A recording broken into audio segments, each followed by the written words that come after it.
Megan, Hillary Clinton and her campaign have repeatedly refused to release the transcripts of her speeches, and political analysts say these leaked excerpts are likely the reason why, including where she apparently called Bernie Sanders supporters a, quote, bucket of losers. They come from some 2,000 emails hacked from the personal account of top Clinton aide John Podesta, none of which have been confirmed, mind you.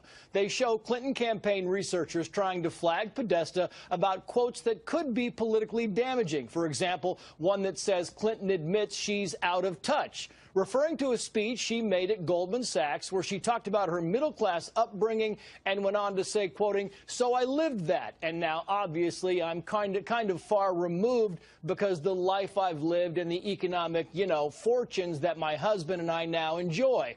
But I haven't forgotten it." Another red flag came in 2013, a speech to the National Multi-Housing Council where she said, quoting again, "I mean, politics is like sausage being made. It is unsavory, and it always has been that way. But we usually end up where we need to be. But if everybody's watching, all of the backroom discussions and the deals, then people get a little nervous, to say the least. So you need both a public and a private position." The aides also flagged comments where Clinton is aware of the security concerns around BlackBerries, even admitting that everyone at the State Department was being hacked, even personal emails, quoting here again, "At the State Department, we were attacked every hour, more than once an hour, by incoming efforts to penetrate everything we had." The emails also entailed comments indicating she supports the Keystone Pipeline, which she publicly opposes, how she favors single-payer or government-funded health care, how she thinks Wall Street insiders are what's needed to fix Wall Street, and why she supports lowering corporate tax rates and raising the Social Security age. For the record, of the $22 million she made from speeches after resigning as Secretary of State, $3 million came from Wall Street. So far, there has been no comment from the Clinton campaign. John Podesta thinks he was hacked by Russians trying to throw the election to Donald Trump. All right, the Obama administration is moving now to drop all charges against an arms dealer who threatened to expose a plan by then Secretary of State Hillary Clinton to arm anti-Gaddafi rebels in Libya back in 2011. Chief Intelligence Correspondent Catherine Herridge live in Washington with that. Catherine? Well, thank you, John. Working with senior executive producer Pamela Brown, we secured the only TV interview with arms dealer Mark Turi. And based on the interview, court documents, and emails from Republicans and Democrats on Capitol Hill, Turi makes a compelling case the Obama administration authorized a covert weapons program to arm the Libyan rebels in 2011 that spun out of control. This clip from the investigation first aired on the Fox Business Network. This would come under Secretary Clinton's watch. This sworn affidavit released in May 2015 and obtained by Fox News indicates a covert weapons operation was authorized. Turi's partner and advisor was this man, David Manners. During his 18-year career at the CIA, he served as the top spy in Jordan and in the former Czechoslovakia. Manners stated in his expert opinion, the United States did participate directly or indirectly in the supply of weapons to the Libyan Transitional National Council. That's where I came up with this zero footprint Arab supply chain. And based on this new court filing, the Justice Department has now moved to dismiss the charges against Turi, in part because a trial that would happen around the election in November would publicly expose evidence about the administration's strategy to arm the Libyan opposition. The government motion reads in part, in light of the court's discovery rulings, the administrative resolution between DDTC, that's a branch of the State Department that licenses weapons for sale, and the defendant and other factors, the government seeks leave of the court to dismiss the criminal matter. This case will now be resolved through a civil settlement which avoids litigation over Clinton's term as Secretary of State, as well as her emails. Turi told Fox as part of that investigation that he believes half of the weapons ended up in Libya and the other half went to Syrian groups who are not friendly to the United States. John. Emails from WikiLeaks show members of the Clinton team saying some offensive things about an important voting bloc, Catholics and evangelicals. The emails are from the hacked account of the Clinton team chair, John Podesta. He is copied in one exchange mocking the beliefs of Fox News CEO Rupert Murdoch and Wall Street Journal managing editor Robert Thompson. Clinton campaign communications director Jen Palmieri writing, quote, "I imagine they think it is the most socially acceptable, politically conservative religion. Their rich friends would not understand if they became evangelical." As we've been discussing, WikiLeaks released another 1,000 emails purportedly from the Gmail account of Clinton campaign chairman John Podesta. Now, over the past few days, they've released over 5,000, and the revelations from today's WikiLeaks email dump, it should make you, the American people, angry and furious. Now, let's go through what they reveal. In one email, Clinton campaign spokesman Brian Fallon is caught clearly colluding with the U.S. Justice Department during their investigation of Hillary Clinton's private email server. Fallon wrote in an email to several Clinton staffers, including Podesta, quote, "DOJ folks informed me there is a status hearing in this case this morning, so we could have a window into the judge's thinking about this proposed production schedule as quickly as possible." Wow, pretty unbelievable. Now, the White House, of course, is denying any wrongdoing, but that's not all.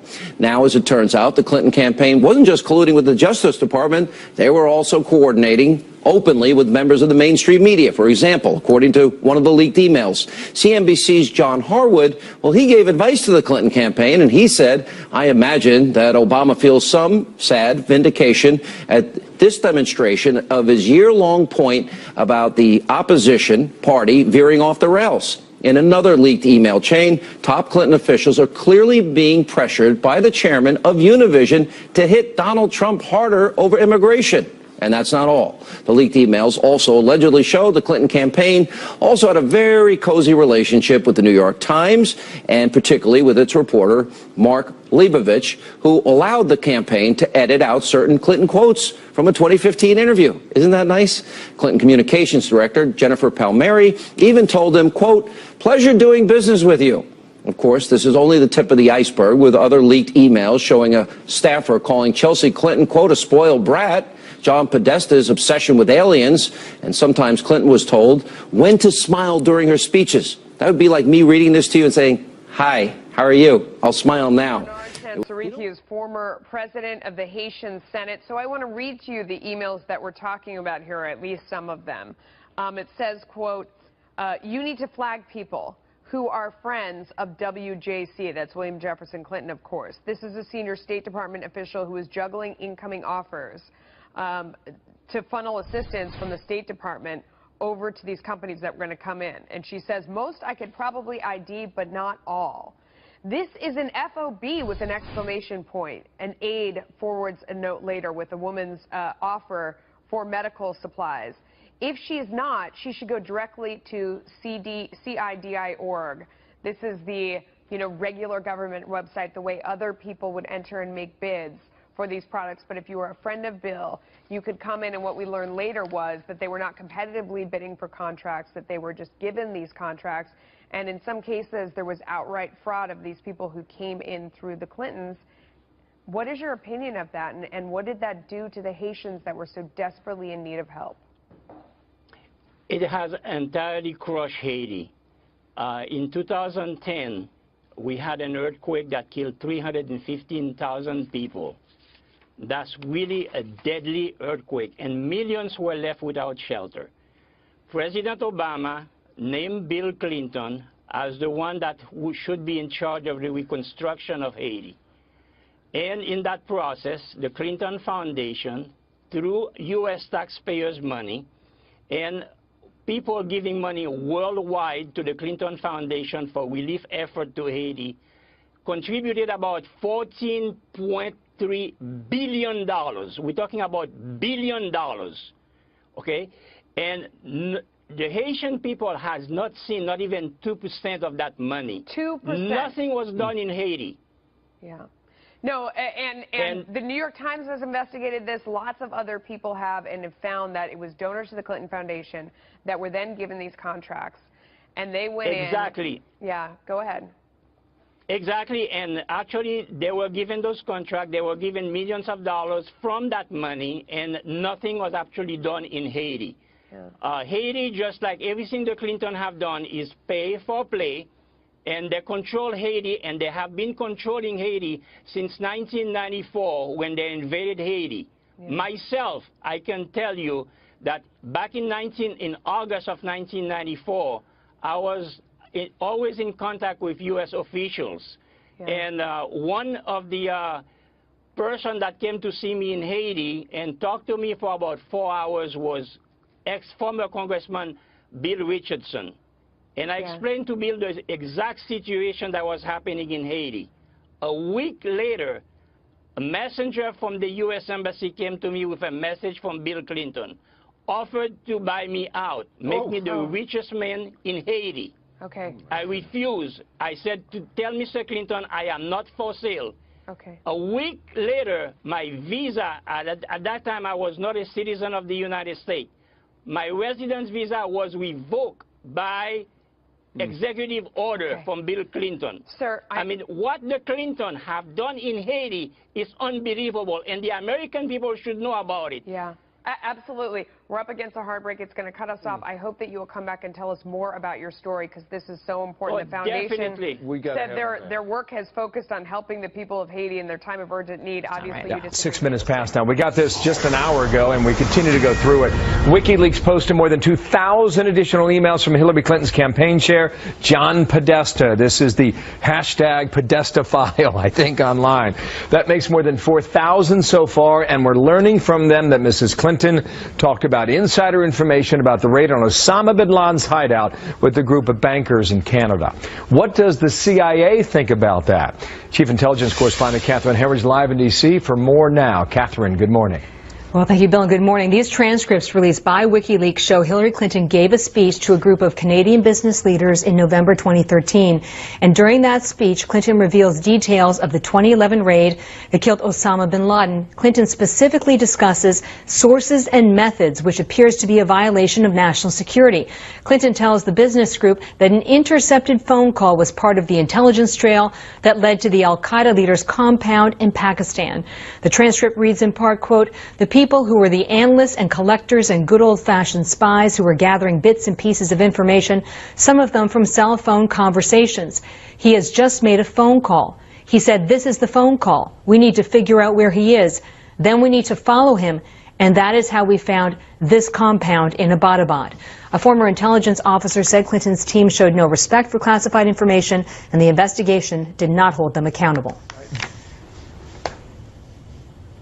Special operations, operational security is paramount. And one of the things they see is a lack of integrity and a lack of discipline on the part of those who have looked into the incident.